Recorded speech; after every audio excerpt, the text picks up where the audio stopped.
Alrighty, back to Rambam. Before we start, just one quick announcement, which I just saw the news this morning. So on Mechon Mamre, they say, Baruch Dayan Emes, with great sadness, we share the news of the passing of our friend and teacher, Shlomo ben Avraham, the originator and principal contributor of Mechon Mamre.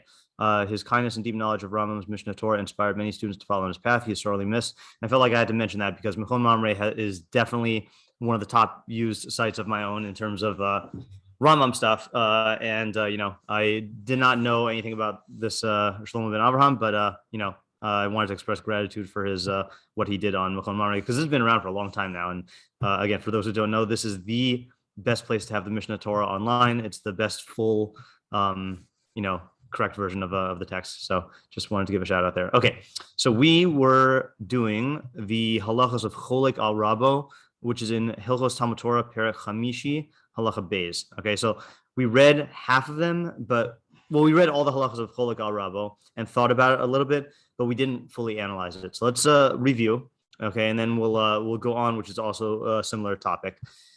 Okay, so this is let's see, background that we need to state is this is part of the halacha of kavod harav and mora harav. And this is by your Rav Muvhak, which the Rambam hasn't defined yet. He says that later on, but we read the definition, which is a Rav who you learn the majority of your chachma from. Again, that's going to be later. We have to define what that is, but I just wanted to state here, this is not talking about any Rav. This is your Rav Muvhak. Okay. Ezehu choleik al rabo. Who's considered one who's choleik al rabo? So I was trying to figure out last time the way to translate choleik al rabo, and we said like differing from your Rav or splitting from your Rav. I think the best translation is undermining your Rav's authority. Okay, and by authority we mean like halachic authority or authority as Rav. Okay, not just disagreeing with them. So that's how I'm going to translate it: is undermining your Rav's authority. So how do you do that in halacha? So it's two things. Zesh kovelo midrash, one who establishes a midrash like presumably a base midrash for himself. V'yoshev v'dorish u'malamish lo b'rishus rabo, and he sits and he expounds and he teaches without his Rav's permission, which we said seems to imply teaching even non-halachic areas, right? That's because later on he talks about hora'ah, which is specifically for halacha. Here, dorish u'malamed seem to be the most general terms. Dorish is like expounding on Torah shebechsav, and malamed sounds like anything. So if you sit and make a midrash for yourself and you do this without his permission and he is alive, the alpha pisha rabo b'medina acheres, even if he's in a different country. So then the second way is asur l'adam lahoros bifnei rabo la'olam. It's asur for a person to paskin in front or in the presence of his Rav at all. Of chol hamor halacha bifnei rabo chayav misa, and anyone who paskins in front of his Rav is liable for death. And again, we said that doesn't mean that you actually kill him. But that was one of our questions though, is like, why do we say that this is chayav misa? If it is, if you don't actually get the death penalty. And it does seem like from the story of Nadav and Avihu, they did suffer misa at the hands of heaven for pasking in front of Moshe Rabbeinu. But I don't know if that's like we didn't know if this was like a misa b'dei shemayim in general, or if this is just an expression of like, extreme disapproval here. So our two questions are, what are these two categories of choleik al rabo? And then why is pasking in front of your Rav chayav misa? And then also it's weird, why is it that creating a school is only usher during your Rav's lifetime, but after he dies, then it's fine. Whereas the pasking thing seems to be like even after he dies. Unclear though. Okay, let's go on and we'll read just the next two paragraphs and then we'll have the full picture. So this is now, what does it mean in front of your Rav? So haya beino uvein rabo shnei masar meal. If there are 12 meal between you and your Rav, what do we say that was practically? Anyone remember? Like what the distance was? He says alpaim ama. Meal is alpaim ama. Oh, did I read it wrong last time? Meal is 2. I think I read alafim ama. Alpaim ama is 2,000 meals, which is about a kilometer. Okay, fine. So a kilometer. And this is 12 kilometers, right? Which for miles, let's see, I don't know the conversion. 12 kilometers to miles is 7 miles, 7.5 miles. 3.5 hours walking distance. Yeah. Which Which is probably what they actually mean by meal, because I assume by meal they mean walking distance. Yeah, I don't even know. I'm guessing they don't actually. I don't even know. I also don't know what the Rambam's definition of meals are. Let's just, I don't want to get into shiur. Let's just rely on Rambam Bekius. So about 7.5 miles. Okay, so if there's a distance between you and your Rav, 7.5 miles, v'sha'al lo adam davar halacha, and someone asks you about a halachic matter, mutar lahashiv, it is permissible to respond. Okay, but if it is within 7.5 miles, then you are not allowed to respond. Okay, that's the thing. Okay, but then he says, even but to separate someone from doing something usher, even in front of your Rav, meaning literally in front of your Rav, it is mutter to lahoros. Now you see from here, by the way, I think, he'll give an example. Ketzad, for example, kagon shabra adam osa davar ha'aser. You see someone do something usher, mipnei shelo yada b'isuro, because he didn't know that it was usher, or mipnei risho, or because of his wickedness. Yesh lo lahafrisho v'lomar ze lo davar ze aser. You are allowed to separate him from the isser thing and say that thing is usher, even in front of your Rav. Ve'alfa pi shelo nasan rabo rishus, even though your Rav didn't give you permission.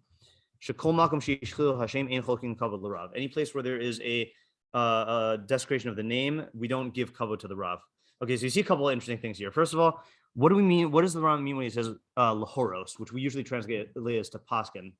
What does his what does lahoros mean in this context? Hurrah.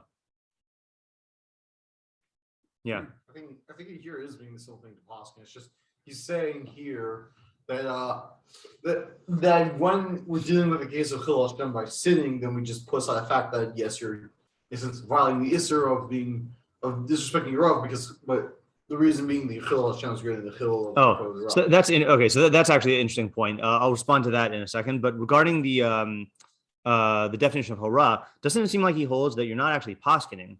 You're just saying what the halacha is, meaning the guy is about to do something that could just be like an open halacha that you can't do, right? And it's just he doesn't know about it.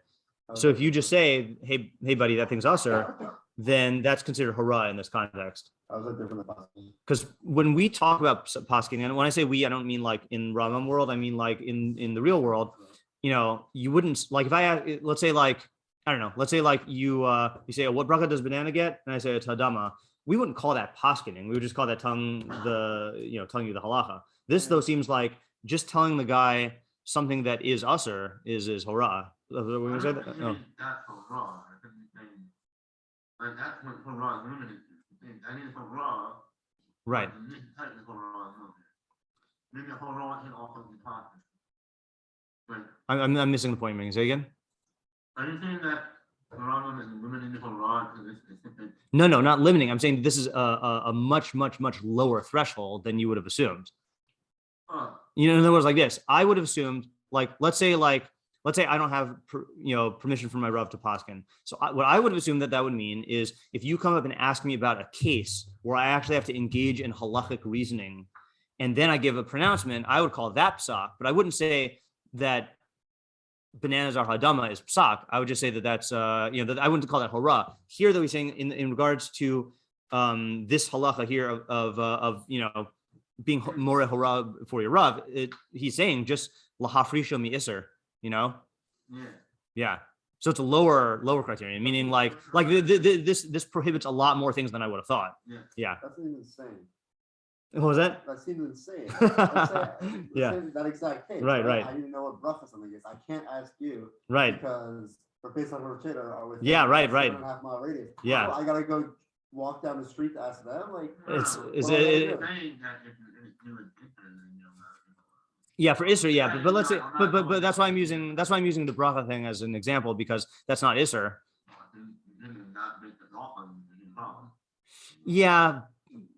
Okay, fine. So what would be a case? Like even maybe the guy just won't eat the food. Let's just say Yeah, right. Exactly. Yeah, you don't have to eat the food. Yeah. Right. We're assuming this guy won't eat the food. Right. Yeah. So I don't know. It doesn't seem like we hold like this in practice, right? But I'm curious as to whether.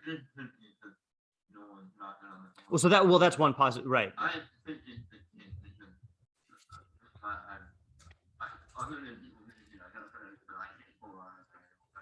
Right. Yeah. It's that would be my guess. Is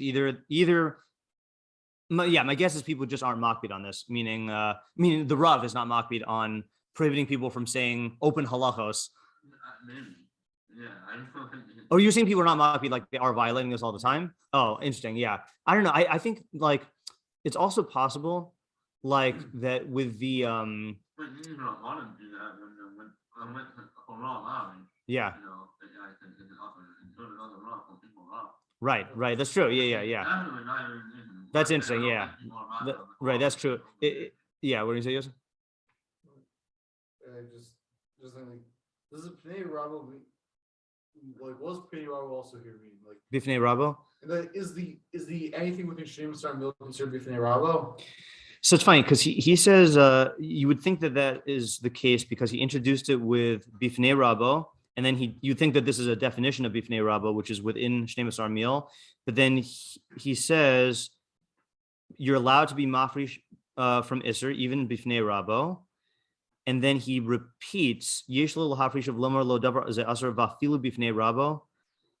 I like, in other words, I don't know if he's talking about like literally in front of your Rav. So it sounds like bifnei rabo just means like within his radius, you know, like of the Shnei Masar Meal. But I was gonna say though that hold on. Oh yeah. I also wonder if there has been a cultural change with the proliferation of halachos sfarim. Meaning, you got to remember that before the Rambam, then there were no comprehensive books of halacha that were meant to be a substitute for a Rav, where you don't, like that was how the Rambam envisioned the Mishnah Torah, is that you don't need a Rav for the day-to-day practice of halacha. You only need a Rav for like complicated cases. And you know, now there is like a thing where there's the Mishnah Berurah, there's the Shulchan Aruch, you know, there's like these things are, you know, no one's going to say that like I can't like, I don't know, tell you an open halach on the Shulchan Aruch without my Rav's permission, you know? I don't know. Well, I'll actually, did he cover something? Let's say just saying a pasuk in front of your Rav. Well, that's definitely not hara. Hara has to do with Maisa. I think that part's clear. Like about a davar ha'asar and mutter. I don't know. I've never seen the word hara used that way of saying a pasuk. You can't be a, yeah. Yeah. Right. No, that I'm acknowledging. Right. But I just trying to think, like, once it's written down, easy access to the kilu, it's a pasuk, or no. Pasuk has nothing to do with this. I don't think pasuk is a completely different thing. Yeah. This is when it comes to asar b'mutter. Yeah. Right. Exactly. Yeah. They didn't ask our Rav. Yeah. Right. Yeah. No, right. I'm just saying that the Rambam started it, though. Yeah. Right. Yeah. Well, that's the other thing, also, right? We have a category in I think this is mentioned in Mishnah. I assume so, like Toy B'Devar Mishnah, right? Yeah. And that's like a category where once I guess the right. If he makes a mistake in something that's like an open Mishnah. And that's by Mishnah. That's not even like, you know, getting down to the. So I'm wondering if the Shulchan Aruch, you know. Oh yeah. Right. Oh, we keep on forgetting to do the rush on his statement about why you shouldn't just rely, why you can't just rely on the Rambam's Mishnah Torah without going through the sugyas. We said earlier in the year we were going to do that. Oh yeah, we should do that at some point. Yeah. What do you say? Yeah, I was just gonna say, yeah, it's a very vague and person dependent. Person dependent for what? For the Shulchan Aruch Tov Dvar. Oh yeah, definitely. Yeah.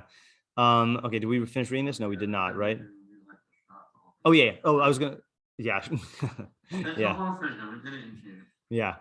Going back to what Yosef said earlier, though, so it's interesting when he says that even in front of your Rav, you are allowed to respond. And the reason for a davar ha'aser, and the reason why is shekol makom sheish chilul Hashem in cholkin kavod l'Rav. So you said, if I understood you correctly, that you are violating kavod harav, but you're allowed to because chilul Hashem overrides it, right?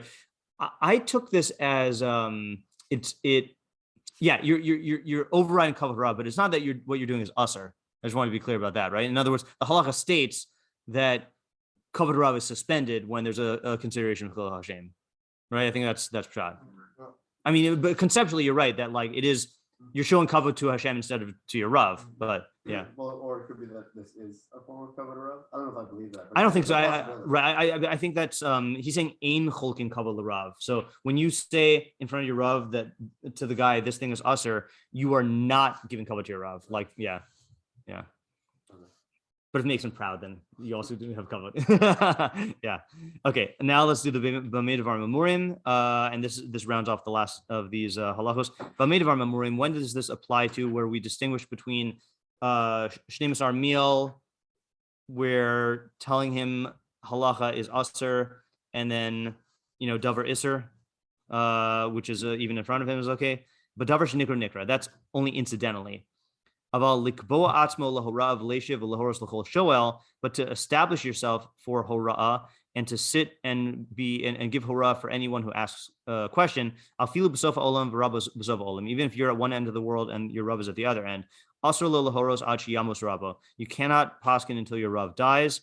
Unless you got permission from your rav. So I forgot that we resolved this last time, that when he said before in halacha in the first paragraph that mentioning your rav being alive, that really does apply to both of them. That as soon as your rav dies, then you could start a school or paskin, at least without violating kavod harav. Yeah. So yeah, fine. So what does he mean when he says paskin here? Or what So this sounds like whatever he said for paskin earlier, like even just giving halakhic instruction. Wow. Yeah. But again, I do. Oh, is this where we found that new thing on all Torah? Of the Rambam's chuvos. I don't know if it's here yet. Let's wait and see. When I was looking something up last time, right, we found this. Let's just see if this was relevant. I gotta make this bigger. Chuvos Rambam Hakushus Mishnah Torah. I would have to go. I would have to go through this ahead of time. Okay, you know what? I'll have to go through this ahead of time, maybe for tomorrow. Okay, so what do we need to figure out? We did not figure out. Yeah. Would this kind of psak apply to oneself, or is it only to other people? Oh, you asked that, right? And that's what led us into Zakin Mamre.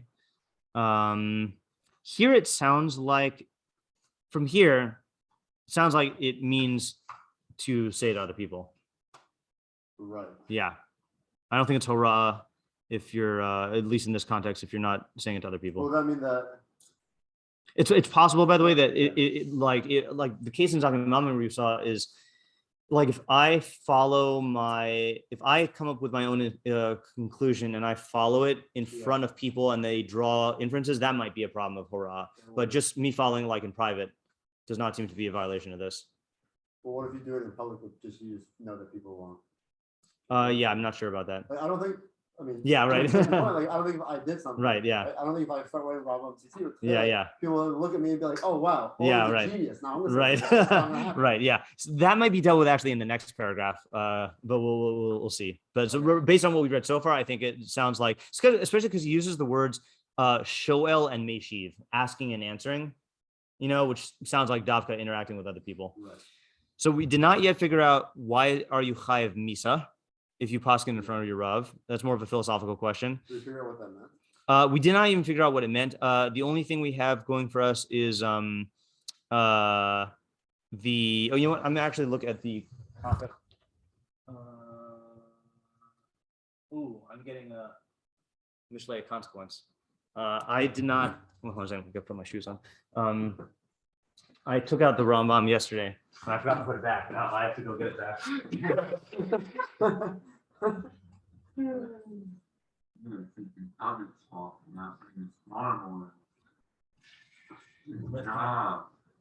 Yes, we are still at work.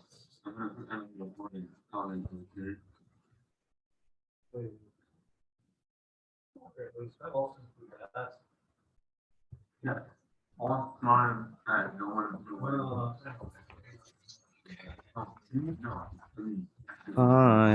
You. I know he's not a huge smart. Oh, okay. So he doesn't explain chayav misa here. Let's just quickly look at if the Kesef Mishnah says anything. I just want to get like shot. At the end of the first paragraph in Bays. If you call it more b'fnei rabo chayav misa. Let's just see. Yeah, I just want to make sure I get shot on chayav misa. If this is like actual misa b'dei okay, chayav misa. If more halach b'fnei rabo chayav misa. Reish perak hadar uperak ein omdin. So he's just okay. Hold on, let me see if anyone explains it. We'll find out in a second. I can't tell you before we do it. Okay. Choleik al rabo kesef mishnah, long kesef mishnah. No, he doesn't say it here. Mikre, no, he doesn't say it here. Or sameach. Nobody cares comment about this. About the chayav misa thing? Yeah, it seems like a big deal. Yeah, it does seem like a big deal. I mean, I'm just because no one says it here doesn't mean. Right. But these are the big guys, so I don't know.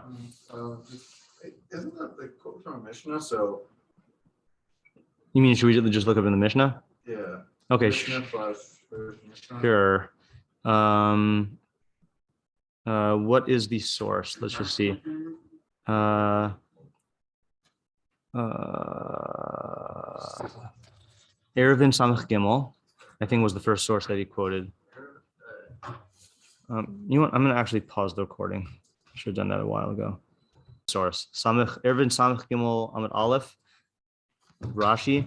So it says in the source of the Rambam here, talking about these cholamor halacha b'fnei rabo chayav misa and b'fanav chayav misa. Rashi says on b'fanav chayav aser lahoros v'chayav misa b'dei shemayim. So he does say misa b'dei shemayim. You do get killed at the hands of heaven. V'had rava lav lav rujei me'isura kai ela al haba lishal. And I don't think anyone disagrees with this. We're not talking about separating someone from isur. That's if someone comes to, but rather if someone comes to ask. Yeah, all right, that's good enough for me for now. Yeah, right. We can't read that. That is if you paskin in front of your rav, your chayav misa. That's not to separate from isur. That's if you establish yourself as like someone who answers questions. Yeah. Yeah, that was from the Rashi. Yeah, and I realized we're not taking the sugi in context. I just wanted to see if misa meant misa b'dei shemayim, and it sounds like it does. Yeah, I'm surprised. I wonder if there is a list of things that are chayav misa b'dei shemayim that is broader than the list we encountered. Because the list we encountered only said something where if you violate zadon, it's chayav kares, and this was not, in that category. Okay, so and then we raised the question: what is the idea of there being like a perimeter or like a radius? And we said last time that there does seem to be like a jurisdiction type issue, surrounding your rav, but we didn't really elaborate on what that is. Like, in other words, like this: if I were designing the halacha, I would think that it means that, like, I would think it would be, as long as your rav is alive, like he says, like you see that when it comes to being more hora'ah and establishing that's yours, midrash, then even if you're at two ends of the world, right? So why should we say that there's any idea of Shemus Armiel? Yeah. So like 12 minutes, like 3.5 hours. So I'm just trying to think. Walking, I just try to make comparisons. Like say the walking around Queens, like that feels like could say probably be a bit smaller than rural New York, but roughly that maybe it's a neighborhood or a subsection. Right. That's right. Queens or Manhattan. So one possibility, and I think this is connected to what we theorized last time, which is that there is an idea in legal areas of like a jurisdiction, and it could be that the kavod is tied to like infringing on his jurisdiction. Yeah. So I think this is a separate route. Okay. Well, so so the second possibility is it's a practical thing, which is, practically speaking, he's not going to be answering questions for people who are 7.5 miles away, so it's not an infringing on the kavod in that case. Yeah. I think those are two separate ideas. That the first one is that there is an idea of jurisdiction per se, but the more I talk about it, the more I'm realizing that might just be based on practicality. The thing that's giving me pause, though, again, is the fact that like setting up yourself as a question answerer outside of his jurisdiction is also a violation of kavod harav. to do with color. Yeah. And that makes it like if having kind of transition from the sense and then you just went out like Yeah. well I'm not out of the world and Right. Right. It seems more like a factor. Right. Meaning. Right. Yeah. Or we've got to formulate a bit better. Yeah. I was going to say that maybe the reason why it's covered is that if somebody comes to you and then asks you a question, if you like defer and you said, this guy is smarter than me, you should ask him. Yeah. That's the cover. Mhm. So more than 7.5 miles, at that point, You're not going saying to. that is just like too, it's like ridiculous, it's absurd. Right. So that kind of cover can't exist anymore, basically. Right. So can we just, maybe this is the way to define it clear, is that let's say I am 100 miles away. Okay. Yeah. So someone asking me and me answering is not a violation of kavod. But if I sit and say, ask me for, I will answer any halachos questions, then that is a violation of kavod. So why is that? Like me, Manavshah. Yeah, but what is that in this? Like the way that Oren, I mean, I'm just going off the way Oren phrased it, which intuitively makes sense, is like deferring in your answer to a question to someone else who's greater than you. That's clearly like a positive expression of kavod, and not deferring when you could defer would be a violation of kavod. So is the fact that you're setting yourself up as a question answerer 1,000 miles away, is that a violation of kavod in the same way as this other one, or is it a different concept of violating kavod? It Like, must be a different thing. I'm inclined to think like that also. Yeah. I just don't know what it is. Right. I mean, there's this other thing which we haven't. I mean, rabo, that I think. I mean, I know there is a difference between your rav being mochel on his kavod, right, which your rav can do in anything, saying like I don't care about kavod, and then the idea of this might be similar to what you were saying earlier. The idea that your rav is the one who gave you permission to answer questions makes like you're answering in some way like an extension of his kavod, like the fact that people know that I am only answering questions because my rav gave me permission, that's a way of honoring my rav. Are you, if that's the case, shouldn't you be required to tell? Well, actually, are you required to tell people that you have reshus from this rav? Because if not, then what? It's an interesting question. Right. Seemingly not. I've never seen anyone say that you have to tell people, right? If not, then I don't see how. Right.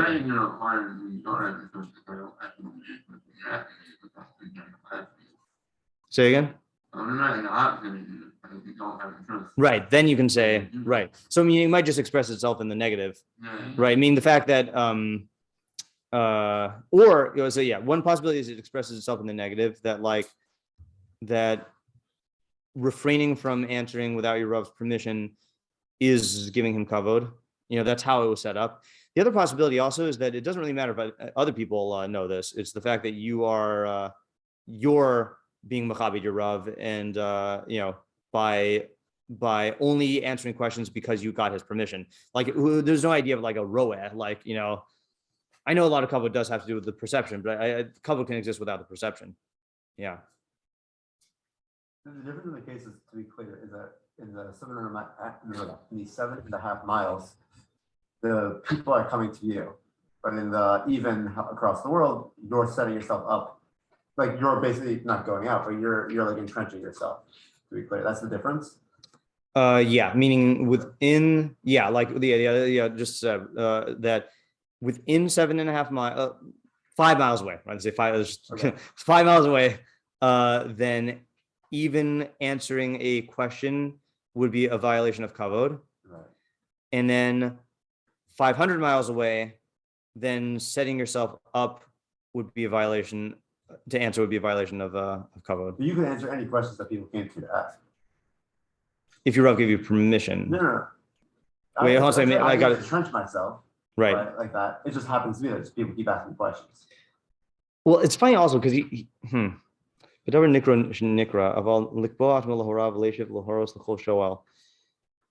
yeah, I don't know what the parameters are for setting yourself up, Yeah.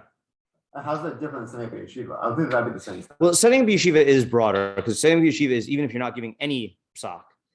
Setting up a yeshiva is even if you're just teaching, Dorish and Melamed, not Hora. He doesn't even mention Hora there. So that's broader. I guess the entrenching yourself would be like like nowadays it'd be like taking a job as a rabbi, like a shiur. Yeah, sure, right. It would be a good example. Yeah. Okay. Yeah. I feel like that might be the only people not the kids, but I'll Right. Yeah, interesting.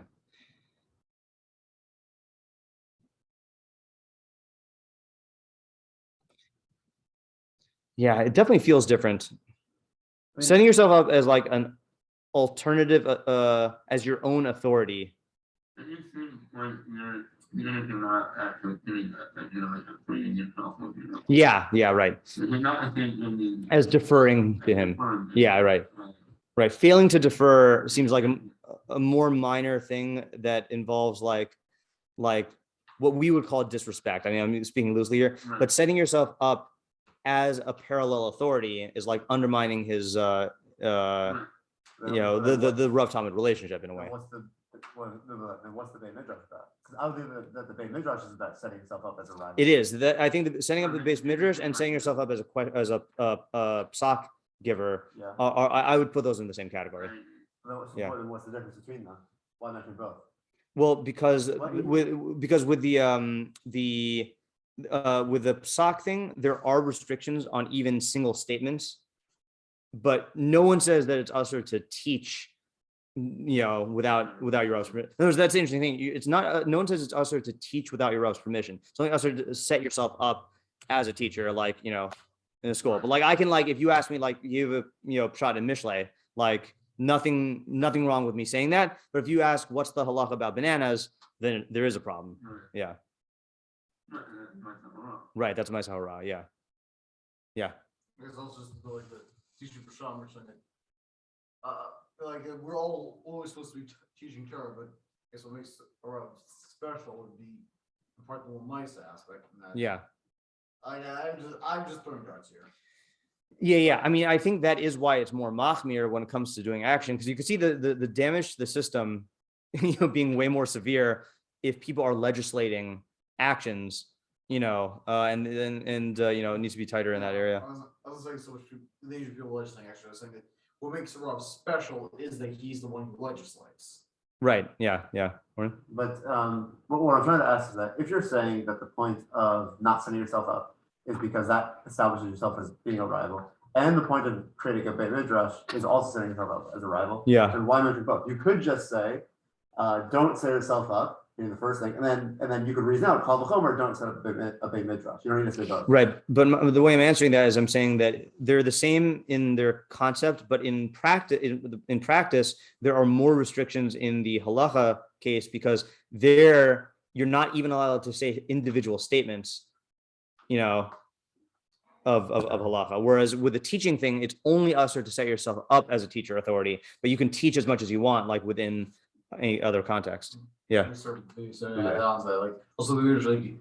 much more agreeing with halacha is a yes, no is a harder line. Also, the base midrash is just what's the line between being the leading figure in a chavurah. Yeah, right. Exactly. That's a good point. Yeah, that's a good point. Yeah, teaching is much more amorphous as opposed to hora. Yeah, that's true. Okay, let's go on to the qualifications for giving hora, and here we might have to have a different definition of hora. We'll see. Okay, and we're going to read both of them and then analyze them. V'lo kol mi shemes rabo mutar lo leishiv l'horos b'Torah. Not only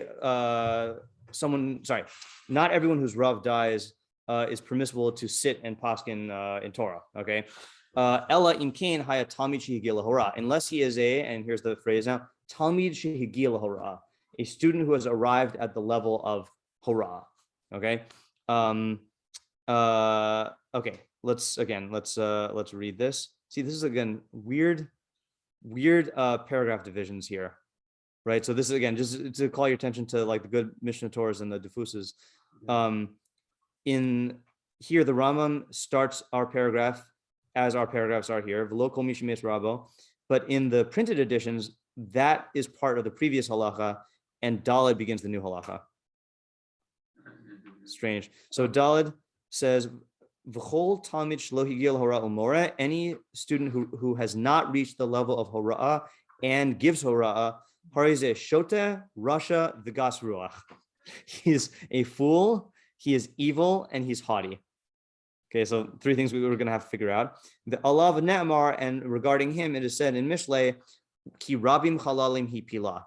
She has felled many corpses.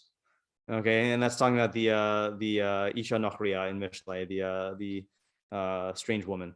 V'chein chacham shehigia lahora ve'eno moreh. Okay, and this is the catch-22. If you are a chacham who has arrived at the level of psak and you don't give horah, harizem monea Torah, so then you are withholding Torah. V'nosein michshalos lifnei ha'ivrim, and you're placing stumbling blocks in front of the blind. Well, I didn't realize he. It's hard to say that you're actually in violation of lifnei iver. Just so this sounds like a more philosophical thing. I don't know. V'alav ne'amar v'atzumim kol harugaha, and regarding that it says same pasuk in Mishle. Like powerful are all those who she has killed. Oof. Okay.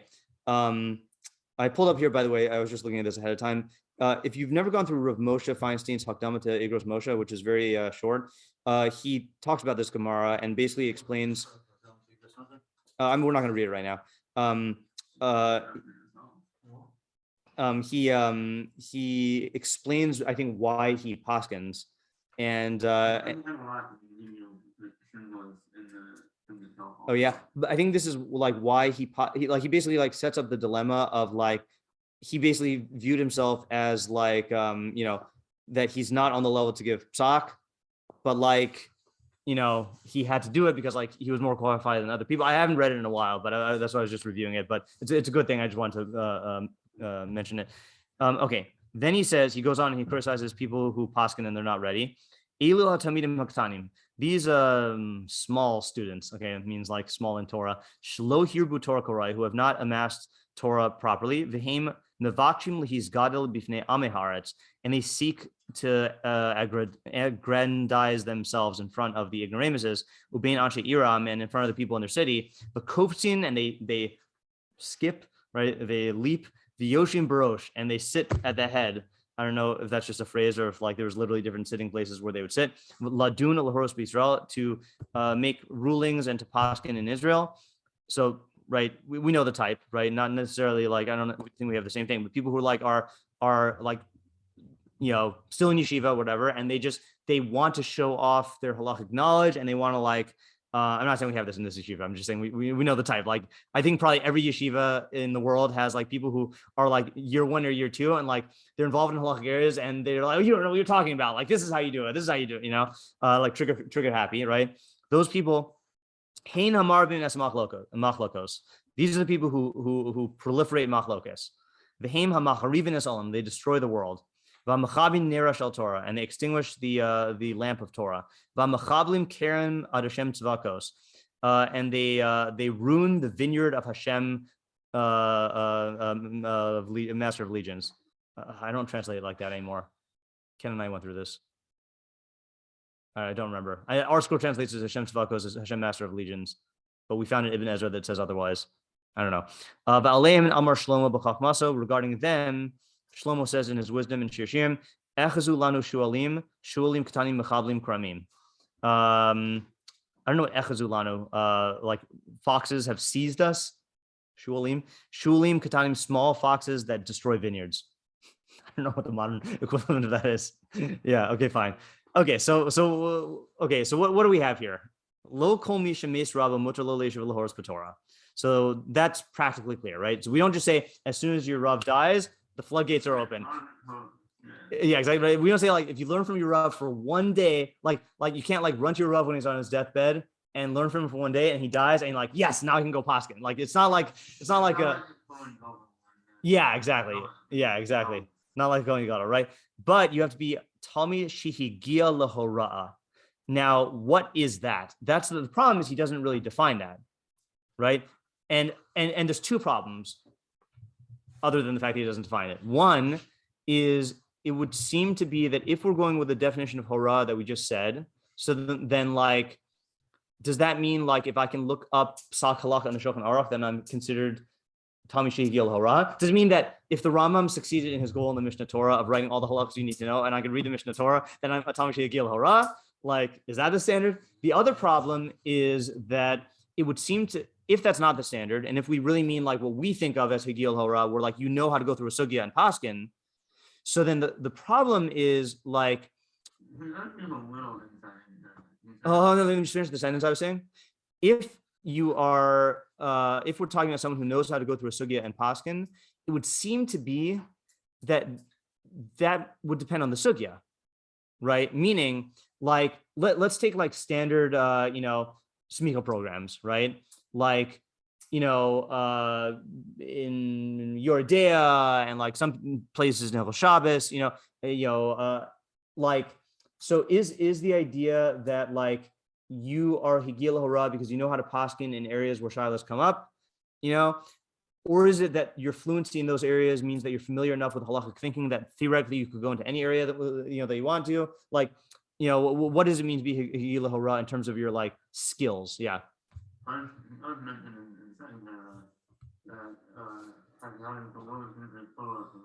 Yeah, that sounds like a quantitative thing.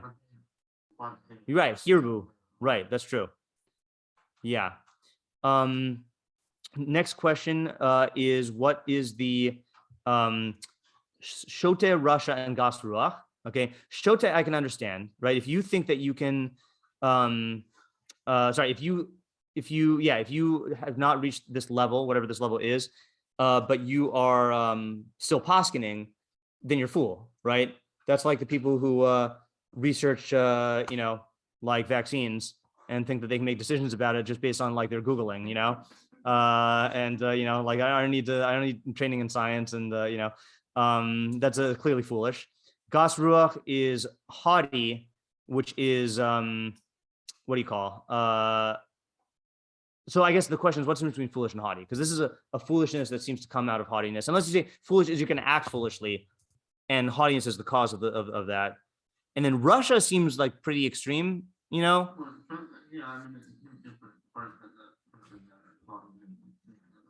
Right. Yeah, right. Right. So meaning I think it's like an intellectual flaw and a midos flaw. The intellectual flaw is that he thinks he knows how to paskin and he doesn't. And the midos flaw is that he has much higher view of himself than he actually does. Right. And the Russia, I think, is a societal flaw, is that he's causing harm, as we see from what he says later on. Yeah. I think that's the three. Yeah.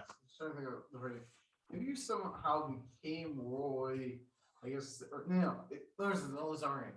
If you never had a Rav, if you were not, and you're not a royal hurrah, could you do hurrah? No, that's the interesting thing here, right? Is that kol talmid shelo higiah hurrah umore, meaning it's not even in relation to your Rav. Like, and I don't think the fact that he uses the word talmid means that you learn under a Rav. I mean, I think it means any person. Okay, fine. So we figured that out. Russia and gas ruach. Yeah, right. So again, that's one of the big questions. Let's do, before we do our questions, let's read the Rambam Bekius, see if he adds in anything else here. Gimel, he says, Sikum, summary. Lifsok, in order to paskin, and he's using the modern word for paskin, mutter rak kishe hadavar naase laharchik me'iser olanos ba'akrai kishu rachog mi rabo yoser mi 12 amos. Me 12 kilometers. Okay, so that's a good summary, right? In order to paskin, and again, we still haven't defined what that means. There are three cases. Either the matter is necessary to separate someone from Isser, or to answer occasionally a question when you are more than 12 kilometers away, or when your Rav is no longer living. Those are the three cases when it's mutter to paskin, based on the previous halacha. Okay. Liftoch midrash, and in order to open up a midrash, mutter afilu bifnei rabo, you can do that even in the presence of your Rav, in kibel mimenu reshus, if you get permission. Bim lo kibel mimenu reshus, and if not, if you don't get permission, mutter lo liftoch midrash rak la'achar mos rabo, then you can do it only after the Rav dies. Yeah.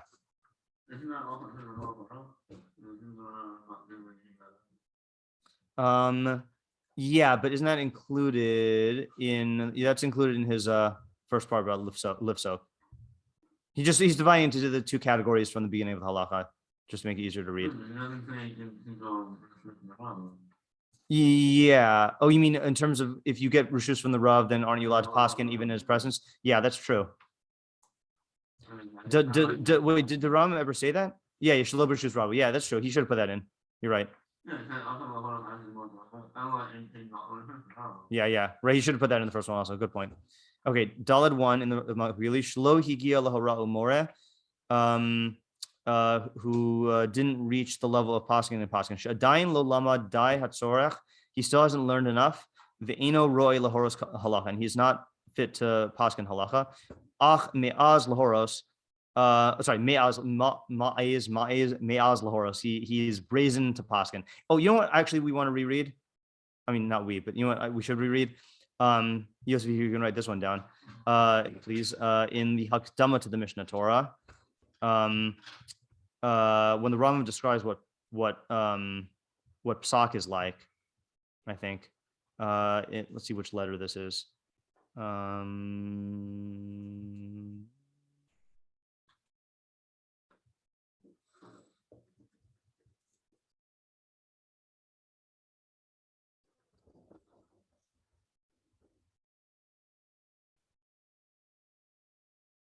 Yeah. Is it in several places? Yeah, I think.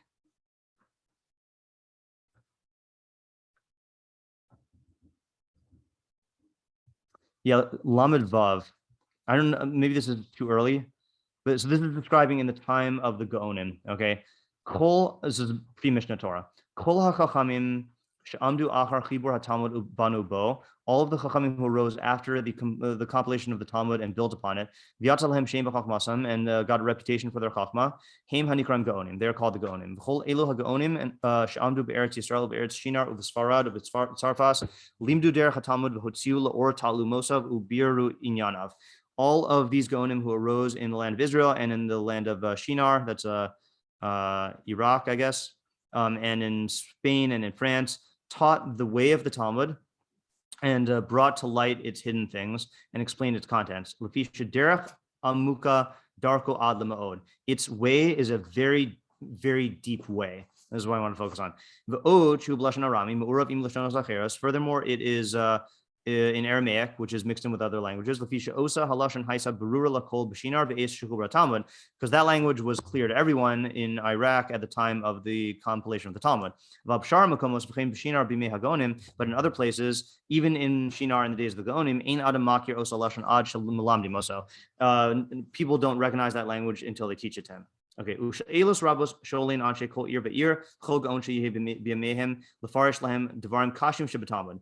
Many questions were asked of the people in each and every city, to each and every Gaon in those days, to explain to them the difficult things in the Talmud. And they would answer them according to their chachma. Those questioners would gather the answers, and they would make books to understand them from. The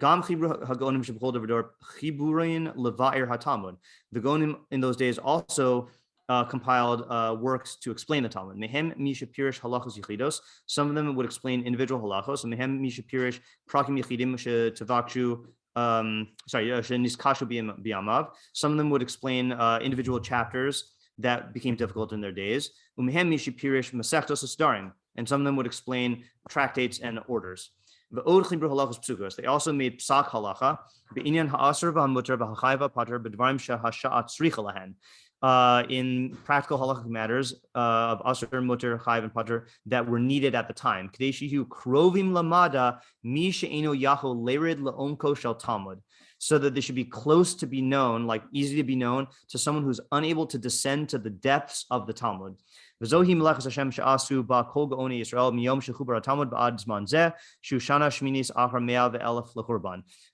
was the work of Hashem that all the Gaonim of Israel did. From the day that the Talmud was compiled until this time, which is that year. Okay, fine. And then he explains why he wrote the Mishnah Torah. Yeah, I'm not going to read this next part though. But that process that he was describing that the Gaonim did, like, to me, that seems to be what we mean by higiah lahora'ah, right? Like being able to go through the omek of the Talmud in order to get out what the halacha is. And the Rambam says that he did all that work and put the results in the Mishnah Torah so people don't have to do that, So like, I think you can make an argument that like reading the Mishnah Torah does not mean you're higiah l'hora. The one who's higiah l'hora was the Rambam, right?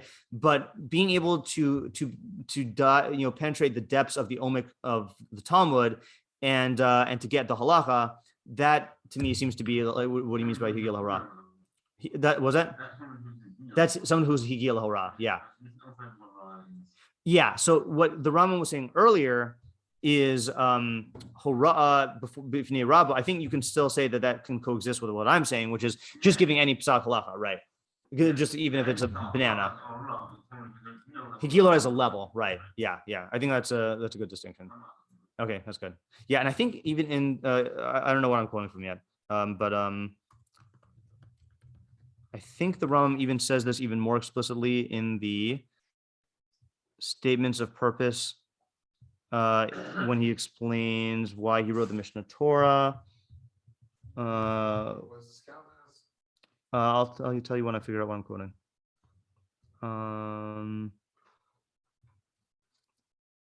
Let's see. Yeah. No.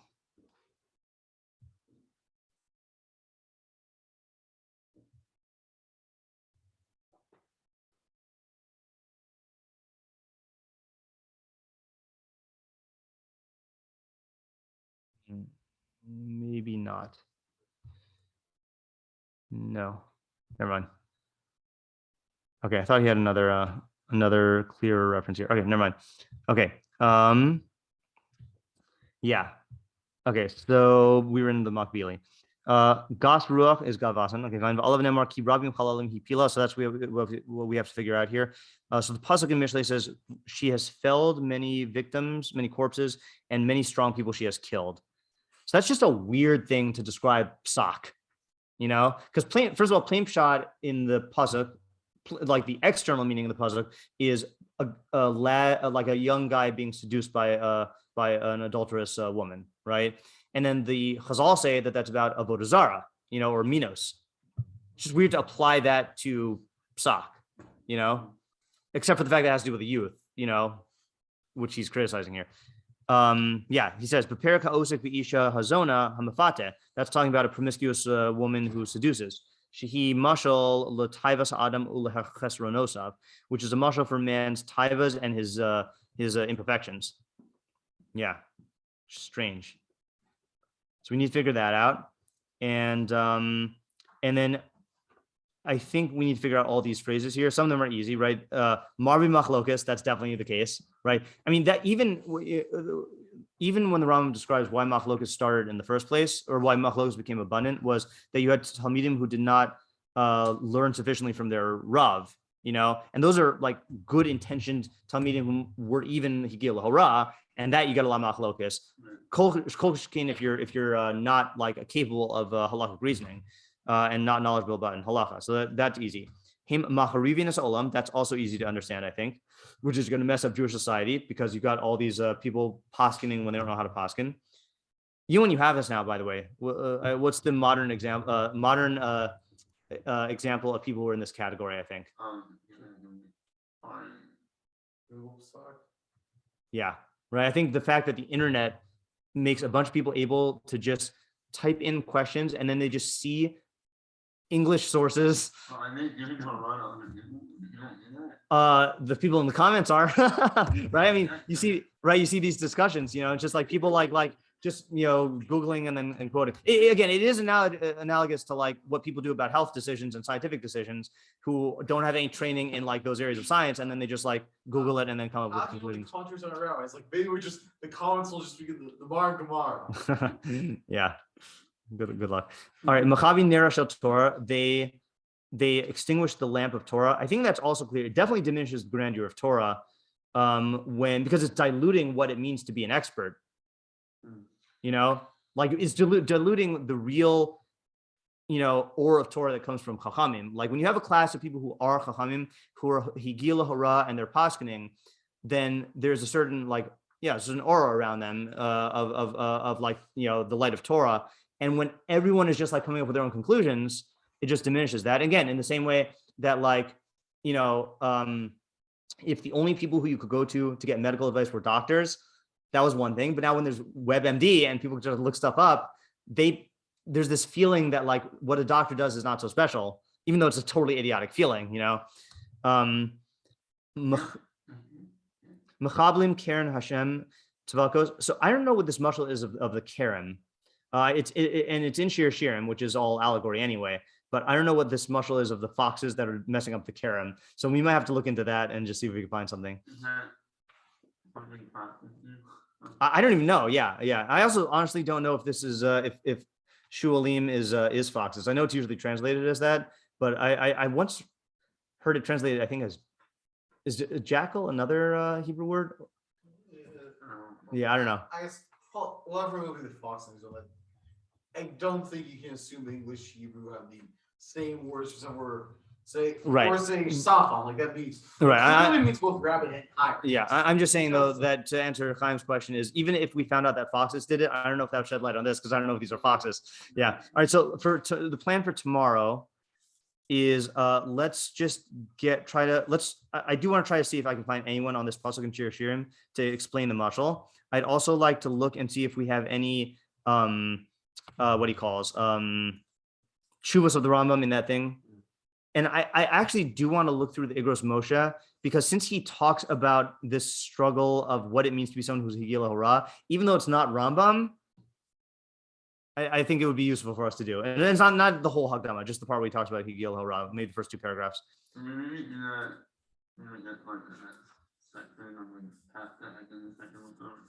Yeah, how long does this section go?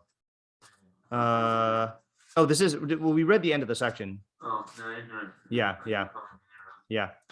Okay, sounds good. See ya.